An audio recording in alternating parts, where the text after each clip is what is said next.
Assalamualaikum warahmatullahi wabarakatuh. Saya Apriani Yuyun Saputri, mahasiswa UIN Sultan Toha Saifuddin Jambi, Prodi Sistem Informasi Fakultas Sains dan Teknologi. Di sini saya akan membahas tentang analisis perbandingan antara startup lokal Indonesia dengan startup mancanegara. Startup lokal Indonesia adalah Zenius dan startup mancanegara yaitu SoloLearn. Keduanya merupakan perusahaan startup yang sama-sama bergerak dalam bidang pendidikan.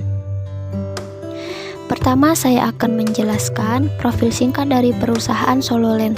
SoloLearn adalah aplikasi pembelajaran tentang bahasa pemrograman. SoloLearn merupakan developer yang mengembangkan aplikasi belajar online terbaik khusus belajar tentang seluk-beluk programming. Ada beberapa bahasa pemrograman yang bisa dipelajari dengan aplikasi belajar ini, seperti HTML, Java, atau C++, bahkan termasuk coding yang lebih spesifik seperti Python.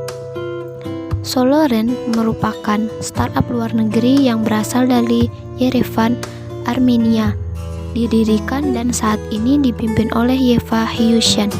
SoloLearn memiliki nilai valuasi dalam kisaran $10 juta hingga $50 juta sejak 28 September 2018 dengan pemakaian di media downloadannya mencapai 10 juta. Selanjutnya ada Zenius. Zenius merupakan salah satu layanan bimbingan belajar online yang turut bermain dalam bidang teknologi pendidikan. Zenius menyediakan kanal belajar untuk siswa sekolah dasar hingga menengah atas.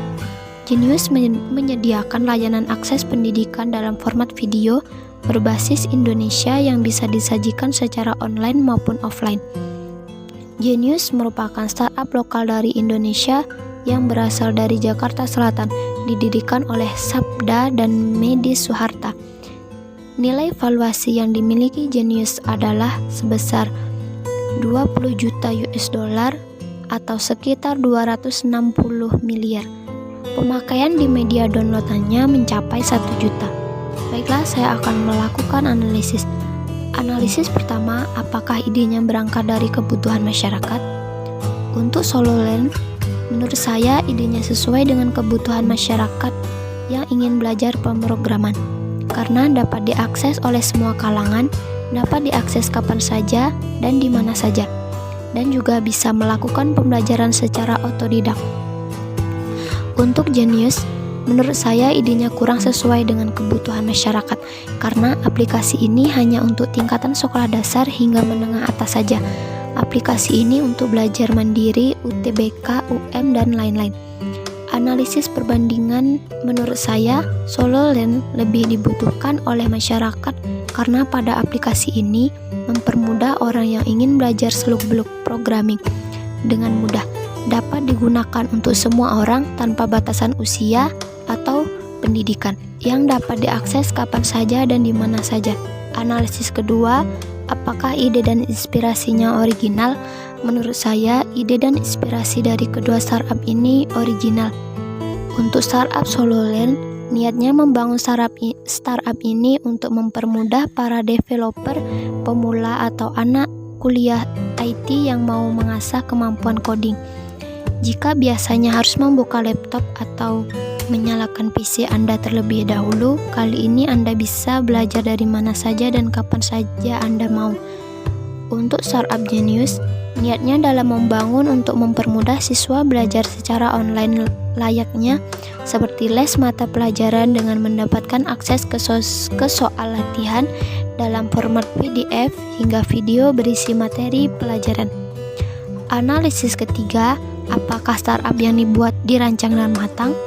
Melihat dari fitur-fitur yang tersedia, kedua startup ini dirancang dengan matang agar bisa digunakan secara mudah dan praktis. Selanjutnya, value dari masing-masing startup. Value dari startup SoloLearn, kemampuan yang mendukung banyaknya bahasa pemrograman. Tercatat ada 23 bahasa pemrograman yang bisa dipelajari di SoloLearn. Terdapat forum untuk bertukar pikiran dengan pengguna yang lain. Value dari startup Zenius yaitu lengkap, praktis, dan terjangkau. Tersedianya materi pelajaran dari kelas 1 SD sampai 12 SMA. Sesuai kurikulum KTSP, kurikulum 2013, ada 80.000 video dan ratusan ribu soal dari semua kelas dan pelajaran. Sekian yang dapat saya sampaikan. Wassalamualaikum warahmatullahi wabarakatuh.